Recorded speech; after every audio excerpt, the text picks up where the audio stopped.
ಏನೋ ಇದು ಇಷ್ಟು ಗ್ರ್ಯಾಂಡ್ ಆಗಿ ಅಲಂಕಾರ ಮಾಡಿದಿರಾ.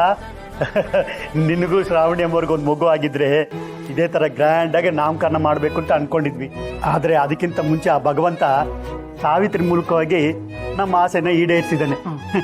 ಹೌದು ಕಣ್ರಿ, ಸಾವಿತ್ರಿ ಮಗು ನಾಮಕರಣ ಆಗ್ತಿದ್ದಾಗೆ ನಮ್ಮ ಮಗು ನಾಮಕರಣನ ಮಾಡಿ ಮುಗಿಸ್ಬಿಟ್ರೆ ಆಯ್ತು. ಸರಿ ಹೋಯ್ತು ಅಮ್ಮ. ಮಗು ಹುಟ್ಟೋದಕ್ಕೂ ಮುಂಚೆ ಡೈಪರ್ ಆರ್ಡರ್ ಮಾಡ್ತಾರಲ್ಲ, ಹಂಗಾಯ್ತು ನಿನ್ ಕತೆ.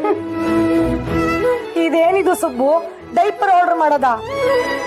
ಅಲ್ಲ ಕಣೋ, ಗಾದೆ ಮಾತೆ ಬದಲಾಯಿಸ್ಬಿಟ್ಟಿಯಲ್ಲೋ. ಈಗೆಲ್ಲ ಅಪ್ಡೇಟ್ ಆಗಿದೆಯಲ್ಲ, ಹಂಗೆ ಗಾದೆನೂ ಅಪ್ಡೇಟ್ ಆಗಿದೆ. ಎಲ್ಲ ಅಪ್ಡೇಟ್ ಆಗ್ತಾ ಇದೆಯಪ್ಪ. ಆದ್ರೆ ನೀನು ಶ್ರಾವಣಿ ಅಪ್ಪ ಅಮ್ಮ ಆಗಿ ಅಪ್ಡೇಟ್ ಆಗೋದು ಯಾವಾಗ?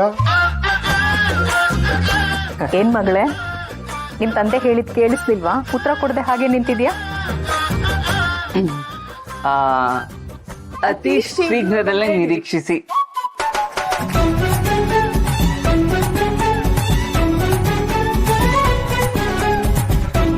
ಅದ್ ಸರಿ, ನೀವು ಈ ಸಾವಿತ್ರಿ ಮಗುಗೆ ನಾಮಕರಣ ಏರ್ಪಾಡು ಮಾಡ್ಕೊಂಡಿದ್ದೀರಲ್ಲ, ಈ ವಿಷಯ ವಿಜಯಾಂಬಿಕಾ ಗೊತ್ತಾ ಅಥವಾ ಅವಳದೇ ಇದು ಪ್ಲಾನಾ?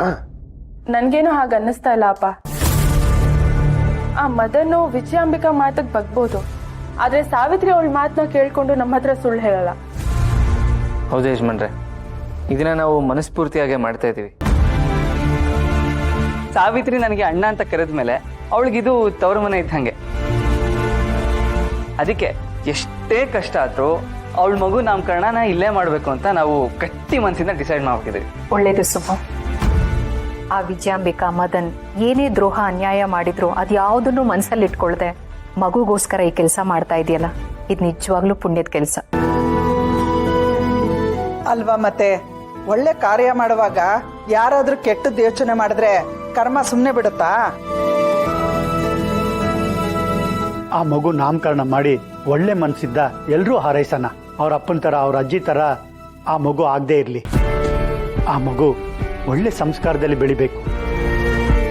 ಆದ್ರೂ ಆ ಮದನ್ಗೆ ಇದೆಲ್ಲದರಿಂದ ಏನು ಕೆಟ್ಟ ಆಲೋಚನೆ ಇಲ್ಲ ಅಂತೀರಾ? ಖಂಡಿತ ಇಲ್ಲ.